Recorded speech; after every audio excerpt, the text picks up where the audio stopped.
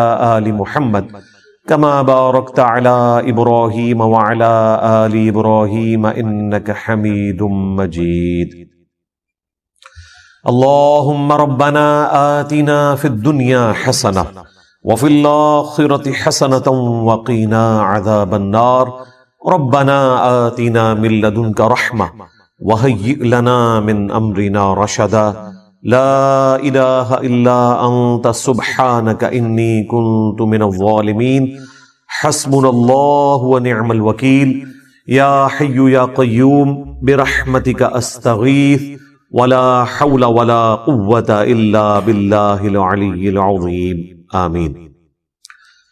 سورۃ الانبیاء سورت نمبر 21 سے سٹارٹ کریں گے۔ آج پارہ نمبر 17 کا بھی آغاز ہو رہا ہے اور پہلی سورت سورۃ الانبیاء ہے۔ قرآن حکیم میں اس کا نمبر 21 ہے اور یہ مکی صورتوں میں سے ایک سورت ہے، اور مکی صورتوں کا جو اسلوب ہے وہ عقیدہ توحید سے متعلق ہے، فکر آخرت سے متعلق ہے، اس میں بھی اسپیسیفکلی آخرت میں اللہ تعالی جو انسانوں کو اٹھائے گا اس کے حوالے سے ڈسکشن ہے، اور مختلف انبیاء کرام علیہ السلام سے متعلق جو ان کو مختلف قوموں میں بھیجا گیا، ان کے جو حالات و واقعات مختلف جگہ قرآن پاک میں رپورٹ ہوئے، کمبائنڈ فارم میں آپ کو یہاں پر ملیں گے۔ اسی نسبت سے اس کا نام سورۃ الانبیاء ہے۔ اس میں حضرت ابراہیم علیہ السلام کا ذکر خیر بھی ملے گا، عیسیٰ علیہ السلام کا، سیدہ مریم کا، اور باقی انبیاء کرام کا۔ بعض کا نام آیا ہے، بعض کا تھوڑا تفصیلی ذکر آیا ہے، اور کنکلوژن اس کی اللہ کے محبوب صلی اللہ علیہ وآلہ وسلم کو جو اللہ تعالیٰ نے ٹائٹل دیا وَمَا أَرْسَلْنَاكَ إِلَّا رَحْمَةً لِلْعَالَمِينَ، اس پہ جا کر یہ سورت کنکلوڈ ہوگی۔ انبیاء کرام علیہ السلام سے متعلق عقیدہ کیا ہونا چاہیے، اور انبیاء کرام کا اپنا کیا عقیدہ ہوتا تھا، یہ دونوں چیزیں اس سورت کے اندر بیان ہوگی۔ عام آدمی جس نے قرآن کبھی ترجمے سے نہیں پڑھا، اس سے اگر پوچھا جائے کہ سورۃ الانبیاء میں کیا ہوگا، تو عموماً جو آپ کو ان پڑھ جاہل قسم کے لوگ علماء میں سے بھی اور واعظین میں سے بھی، وہ آپ کو یہی کہتے سنائی دیں گے کہ جی اس میں انبیاء کرام کی خوبصورتی کا بیان ہوگا، ان کی آنکھیں کیسی تھیں، ان کے بالوں کا رنگ کیسا تھا، وہ اس قسم کی باتیں بیان کرتے ہیں اور ممبروں سے کرتے ہیں۔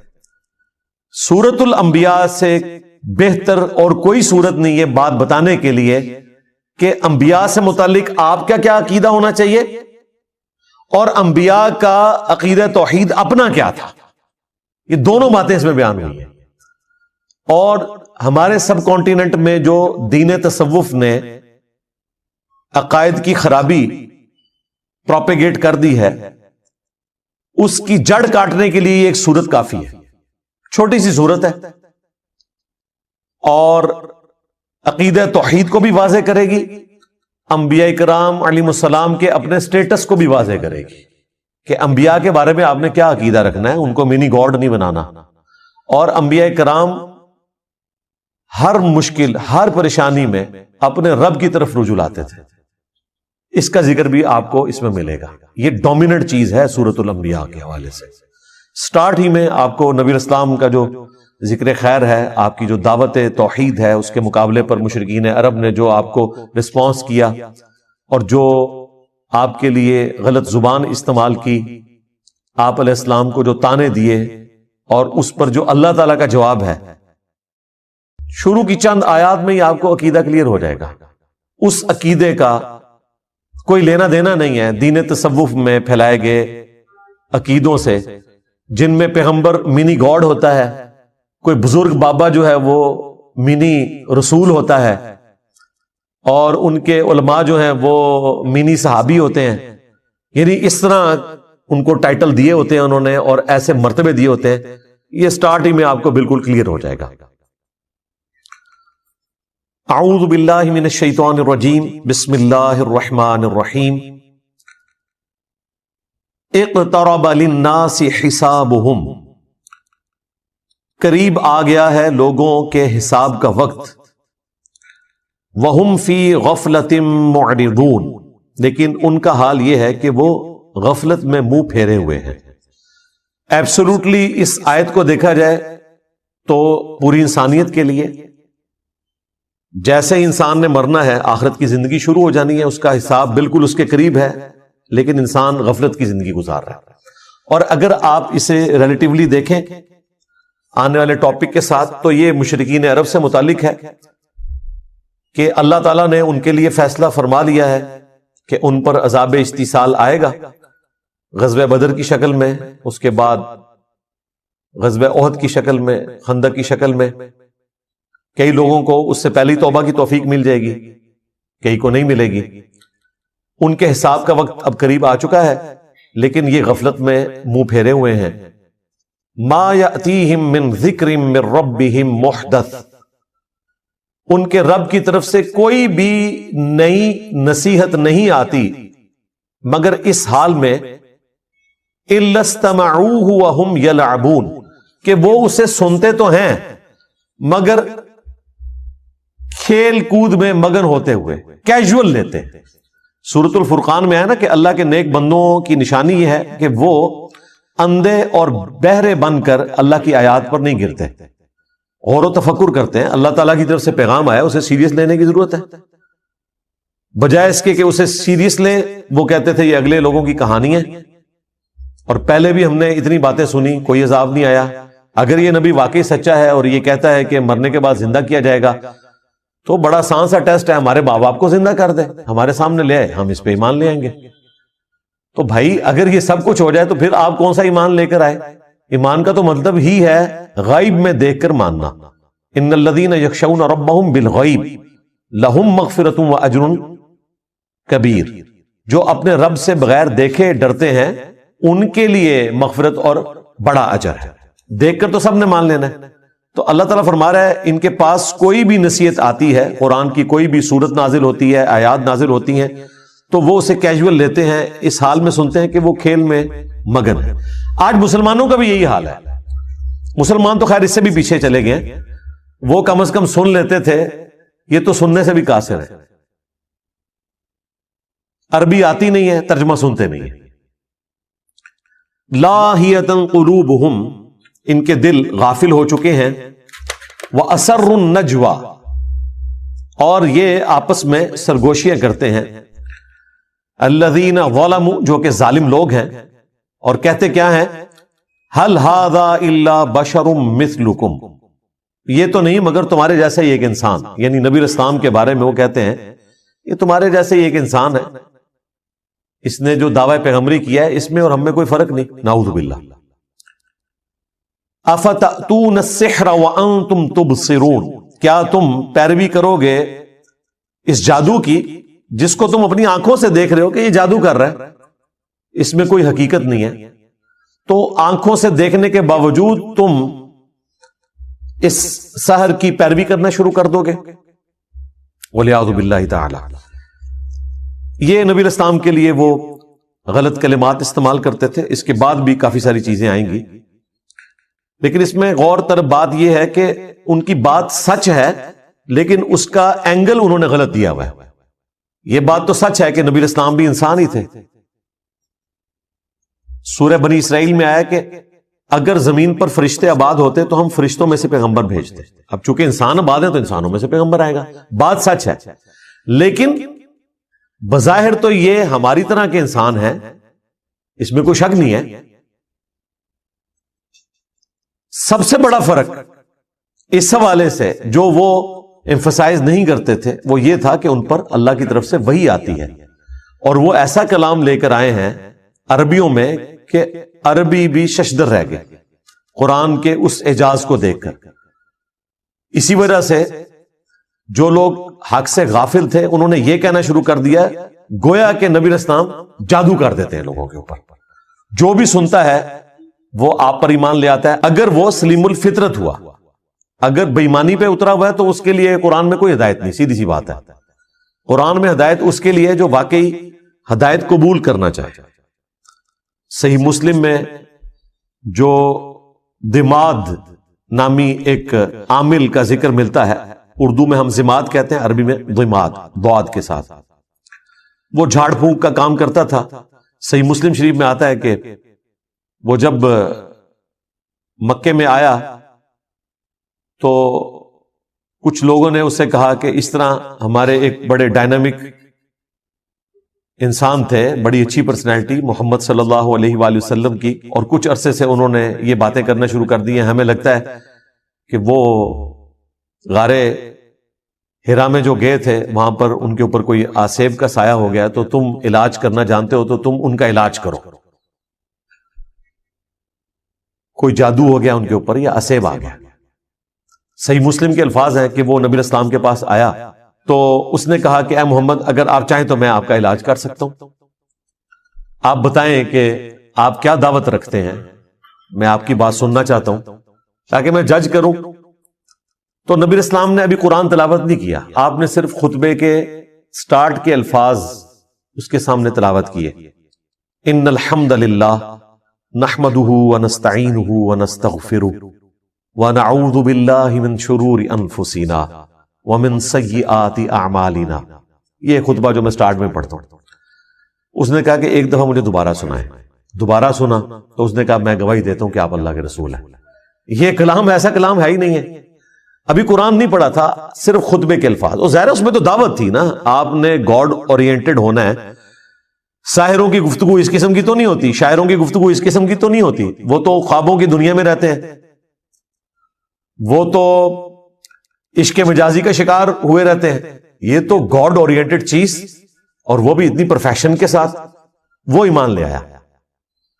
اب اس فیلڈ کے ایکسپرٹ نے اسلام قبول کر لیا. ہونا تو چاہیے تھا جن لوگوں نے بھیجا تھا وہ سارے بھی مسلمان ہوتے، کیونکہ جس بندے کے اوپر ان کا تکیہ تھا وہ ایمان لے آیا.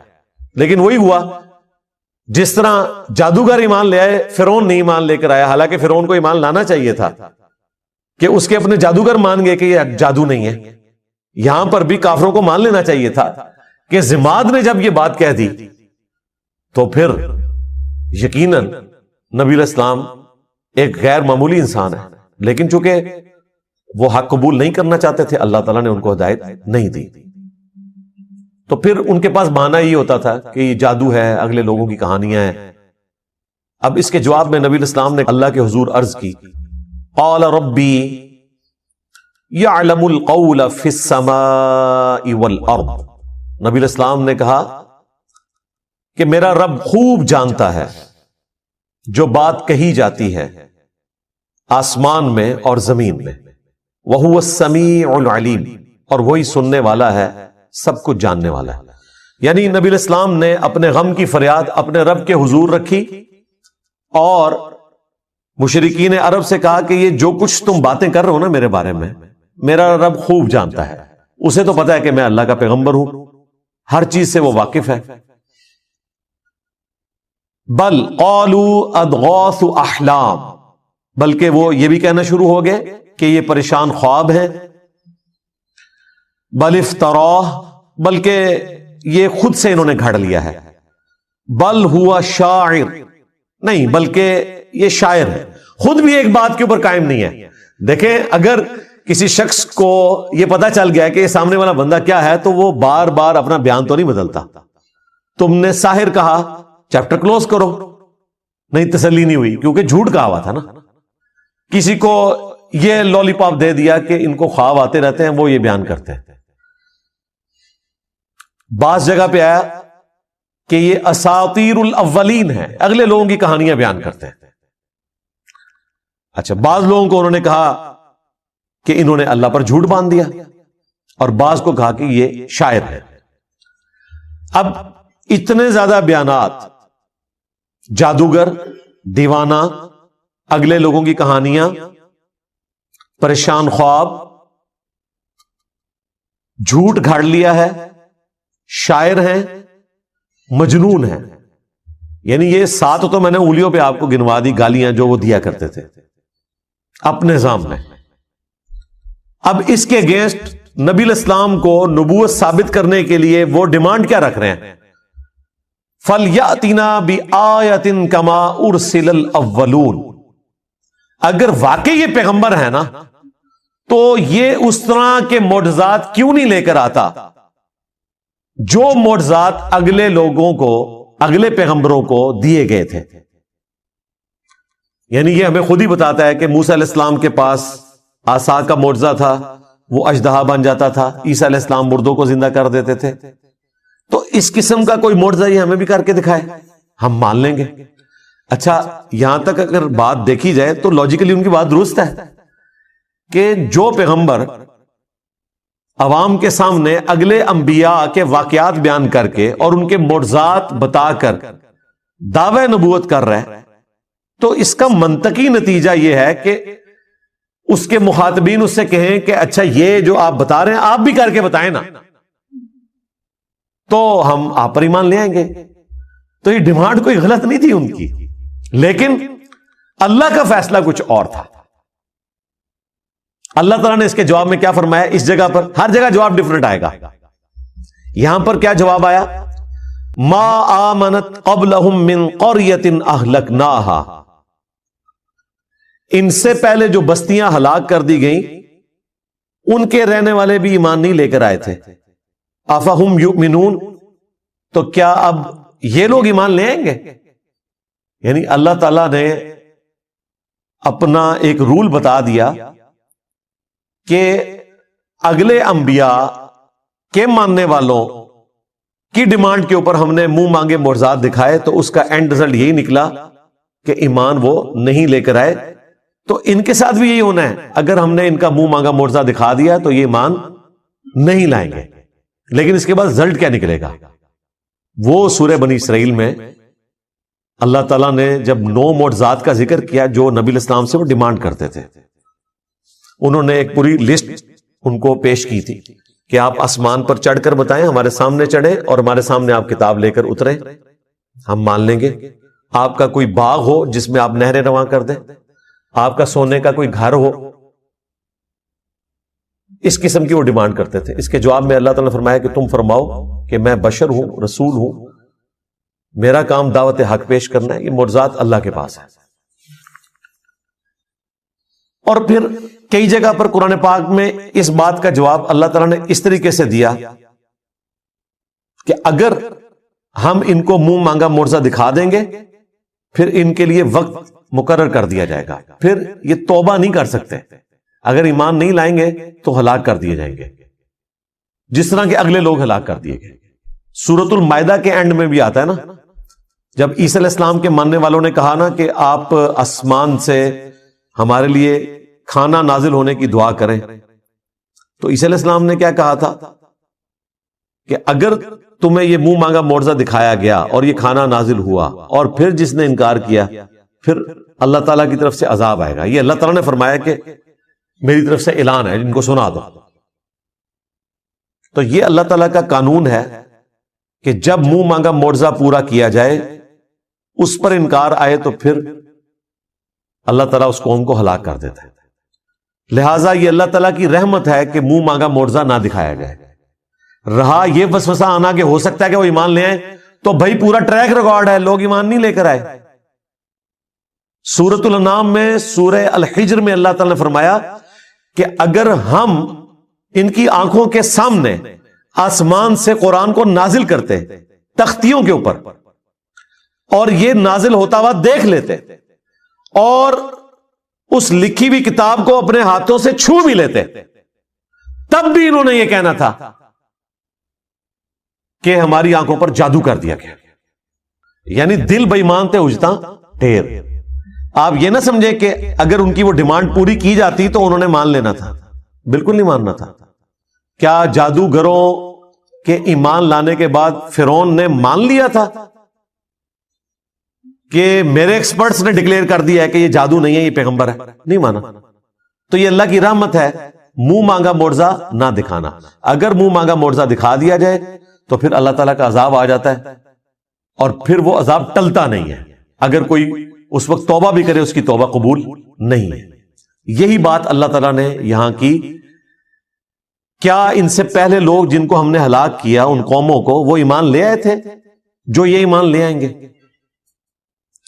اب اس سے یہ بھی پتا چل گیا کہ نبی علیہ السلام کو اللہ تعالیٰ نے کافروں کو دکھانے کی خاطر اس قسم کا کوئی معجزہ نہیں دیا جو کافر ڈیمانڈ کیا کرتے تھے. لہذا یہ دعویٰ کرنا کہ عبد القادر جیلانی نے مردہ زندہ کیا اور اس میں یہ رنگ بھرنا کہ چونکہ حضرت عیسیٰ علیہ السلام نے مردہ زندہ کیا تھا تو اس امت کے اولیاء جو ہیں وہ بنی اسرائیل کے پیغمبروں کی طرح ہیں, یہ کوئی آیت حدیث نہیں ہے. یہ ایک آپ سمجھ لیں قرآن و حدیث سے ڈڈکٹ ہوئی ہے بات, اور وہ صرف علماء کے لیے نہیں ہے, یہ پوری امت ہی نبیوں والا کام کر رہی ہے. کنتم خیر امت اخرجت للناس تأمرون بالمعروف وتنہون عن المنکر. یہ پوری امت ختم نبوت کی برکت سے نبیوں والا کام کر رہی ہے. اس اعتبار سے پوری امت بنی اسرائیل کے پیغمبروں کی طرح ہے کام کرنے کے اعتبار سے. مرتبے کی نہیں بات ہو رہی, یہ ذہن میں رکھیے گا. انبیاء کے مرتبے کو کوئی نہیں پہنچ سکتا کام کرنے کے اعتبار سے. اب جن کی پرائمری رسپانسبلٹی تھی دعوت حق پیش کرنا, یعنی کہ اللہ کے محبوب صلی اللہ علیہ وآلہ وسلم, ان کے مخالفین جو تانا دیا کرتے تھے اس تانے کو ختم کرنے کے لیے بھی اللہ تعالیٰ نے نبی علیہ السلام کو عصا کا معجزہ یا مردہ زندہ کرنے کا معجزہ نہیں دیا. تو عبد القادر جیلانی تو شاہی کوئی نہیں, یہ ساری سٹوریاں کہانیاں بنائی ہوئی ہیں. پھر عبد القادر جیلانی کو بھی جسٹیفائی کرنے کے لیے نبی علیہ السلام سے متعلق بھی ایک جھوٹا واقعہ مشہور کر دیا کہ ایک صحابی کے بچے نے جو ہے وہ دوسرے بچے کو ذبح کیا اور پھر نبی علیہ السلام کی دعوت کو جابر بن عبداللہ کی طرف منسوب. ایک توبہ توبہ توبہ, قرآن تو بالکل اور بات کر رہا ہے. پھر ہمارے جو خادم رضوی صاحب تھے وہ کہتے ہیں کہ ممتاز قادری جو ہے وہ اپنی ایمبولینس سے باہر نکل آیا اور قبر پہ گئے تو 2 تلواریں اٹھائے باہر نکل آیا, اور جیسے ہی پولیس والے قریب آئے تو ڈر کے پھر دوبارہ لیٹ گیا. یہ میں کہہ رہا ہوں پوری دنیا نو بریلوی کر لو یار, اس طرح کا منظر دکھا کے. سب جھوٹ ہے, اس طرح نہیں ہو سکتا بھائی. اگر نبی علیہ السلام کو وہ معجزات نہیں دیے گئے نا تو باقیوں کو تو دینے کی ضرورت ہی نہیں ہے نا. باقیوں کو منوانا تو نہیں ہوتا, اللہ نے منوانا صرف پیغمبر کو ہوتا ہے. پیغمبر کے بعد کرامت کا کانسیپٹ یہ ہے کہ اللہ تعالیٰ کسی پہ کرم کرتا ہے. کوئی کر کے نہیں کچھ دکھا سکتا, یہ ذہن میں رکھیے گا کہ میں یہ کرنے لگا ہوں یا میں یہ کر سکتا ہوں. یہ صرف نبی کہہ سکتا ہے, وہ بھی اتنا جتنا اللہ اس کو بتائے, کیونکہ نبی کو منوانا ہوتا ہے, غیر نبی کو تو نہیں منوانا ہوتا. تو نبی علیہ السلام کے بارے میں کافر اتنی بڑی بڑی باتیں کر رہے ہیں اور اس کی کنکلوژن اس اعتبار سے کر رہے ہیں کہ اچھا تو واقعی اگر نبی ہے نا, تو شاعر نہیں ہے, تجھے پریشان خواب نہیں آتے, تو نے اللہ پر جھوٹ نہیں باندھا, تو اگلے لوگوں کی کہانیاں بیان نہیں کرتا, تو جادوگر نہیں ہے, تو مجنون نہیں ہے, تو ٹھیک ہے جو تو نے خود معجزات بیان کیے نا ان میں سے کوئی ایک معجزہ کر کے دکھا دے. نہیں, سورۃ النام میں اللہ تعالیٰ نے فرمایا اے نبی ہم نے تو معجزہ نہیں دکھانا جو یہ ڈیمانڈ کر رہے ہیں. تم سے ہو سکے تو زمین میں کوئی سرنگ تلاش کر لو یا آسمان پہ سیڑھی لگا دو اور کوئی معجزہ لے آؤ, اور اے نبی جاہلوں میں نہ ہو. اتنے سخت الفاظ ہیں. یہ قرآن ہے بھائی, یہ کتابوں کا خدا ہے, یہ بابوں کا خدا نہیں ہے. یہ بابوں کا پیغمبر نہیں ہے، یہ بابوں کا دین نہیں ہے، یہ کتابوں کا دین ہے، جو واقعی صحیح بات اللہ تعالیٰ کی طرف سے انسانیت کو پہنچائی گئی ہے۔ تو کلیئر کٹ اللہ تعالیٰ نے فرمایا کہ چونکہ اگلے لوگ ایمان نہیں لے کر آئے تھے، یہ بھی نہیں لائیں گے، لہٰذا ان کے لیے یہ ہے کہ انہیں ڈھیل دی جائے اور منہ مانگا معجزہ نہ دکھایا جائے۔ سورۃ الانبیاء کی 6 آیات پوری ہوئی ہیں اور مسلمانوں کی اکثریت کا عقیدہ اس کا جنازہ نکل گیا کہ اس عقیدے کا کوئی لینا دینا نہیں ہے قرآن و سنت کے عقائد کے ساتھ۔ سورۃ الانبیاء یہ پڑھ کے بتا دیتے تو انہیں پتا چل جاتا کہ انبیاء کا کیا سٹیٹس ہے۔ اس کے جواب میں اگر یہ قرآن کی آیات آدھی پڑھی جائیں اور ان سے پوچھا جائے کہ بتاؤ پھر اللہ نے کیا جواب دیا ہوگا، تو یہ تو آپ کو یہی بتائیں گے کہ اللہ تعالیٰ نے پھر معجزات دے دیے ہوں گے، تو ایسا نہیں ہوا۔ سورۃ العنکبوت میں اللہ تعالیٰ نے فرمایا کہ اے نبی، اس قرآن کے نزول سے پہلے نہ تو آپ کتاب میں سے کچھ پڑھ سکتے تھے، نہ اپنے دائیں ہاتھ سے کچھ لکھ سکتے تھے، ورنہ یہ چیز کافروں کو شک میں مبتلا کر دیتی کہ یہ کتاب آپ نے خود لکھ لی ہے۔ کیا ان کے لیے کافی نہیں ہے کہ اللہ تعالیٰ کی آیات صبح و شام ان پر تلاوت کی جاتی ہیں؟ یہ معجزہ ہے۔ تو دعوی نبوت والا معجزہ نبی علیہ السلام کا قرآن ہے، جس طرح کہ عیسیٰ علیہ السلام کا مردوں کو زندہ کرنا اور موسیٰ علیہ السلام کا لاٹھی کو پھینک کر اژدہا بنانا اور اسے ہاتھ لگانا اور دوبارہ اس کا لاٹھی بننا، اس طریقے پہ نبی علیہ السلام کا معجزہ یہ قرآن ہے۔ یہ سورۃ العنکبوت میں اور کئی صورتوں میں ذکر ہوا، اور نبی علیہ السلام نے تو بالکل کھول کر اس کو مزید بیان کیا۔ بخاری مسلم میں حدیث ہے، اللہ تعالیٰ نے ہر نبی کو کوئی نہ کوئی معجزہ دیا تھا۔ یہ معجزہ تو ہم ویسے علم الکلام میں استعمال کرتے ہیں، قرآن و سنت میں اس کے لیے ٹرم آتی ہے آیتن، یہاں پر بھی دیکھ لیں، فَلْيَأْتِنَا بِآیَةٍ، نشانی۔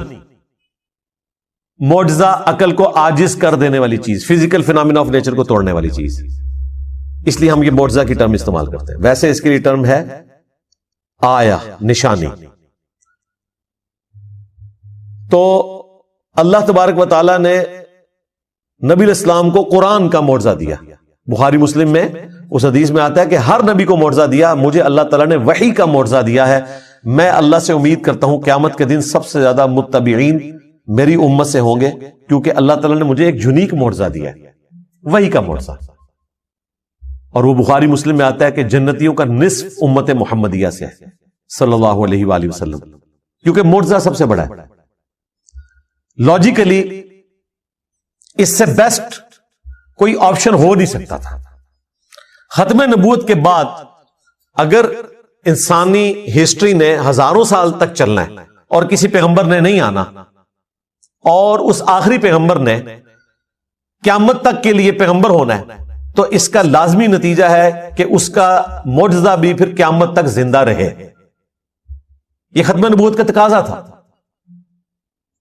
اور وہی اللہ نے کیا کہ اس کتاب کو محفوظ کر دیا۔ انا نحن نزلنا الذکر وانا لہ لحافظون، بے شک اس ذکر اللہ کی یاد دہانی کروانے والی کتاب کو ہم نے نازل کیا، ہم ہی اس کی حفاظت کرنے والے۔ اگلی کتابوں کی حفاظت اس لیے نہیں ہوئی کہ کتابیں بدلتی تھی تو نیا پیغمبر آ جاتا تھا اور بتا دیتا تھا کہ یہ گڑبڑ ہو گئی ہے، یہ ٹیمپر ہو گیا۔